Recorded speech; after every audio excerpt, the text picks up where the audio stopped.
dogs communicate through dog ESP. I think they think a dog is a most pleasant thing to be. When they're bored, they surf the counters on the prowl for tasty treats. And when it's breakfast time or dinner, they get all the tasty meats. They do psychic warfare with the dogs across the fence. They wish to take their yappage from the present to past tense. Though their hatred for all other dogs is tangibly intense, their love for all of humankind is equally immense.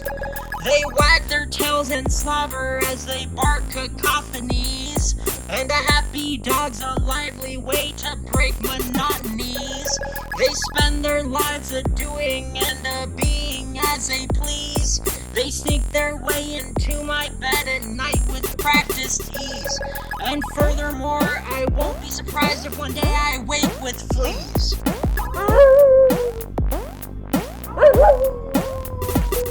But I love my dogs and they love me, and together we're all jolly. And I believe that to not love dogs a truly mortal folly. I do not believe dogs solely possess the use of ESP. I also suspect they're capable of feats like augury.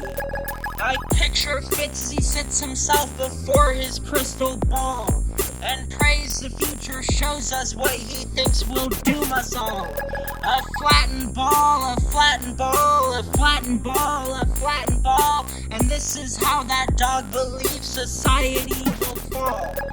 It starts at first with people food that's just out of reach. And once again, the chair's a barricade they cannot breach. A dog's world ends when it begins to shrink instead of largen.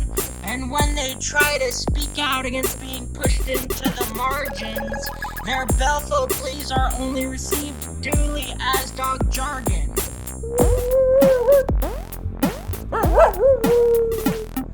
They bark and bark as though the barks will somehow cure their ailments. But I can think of other ways the dogs can find fulfillment. Though imagination's not a skill which they can test, and though prestidigitation's not a feature they possess, observe as they demonstrate their charismatic zest.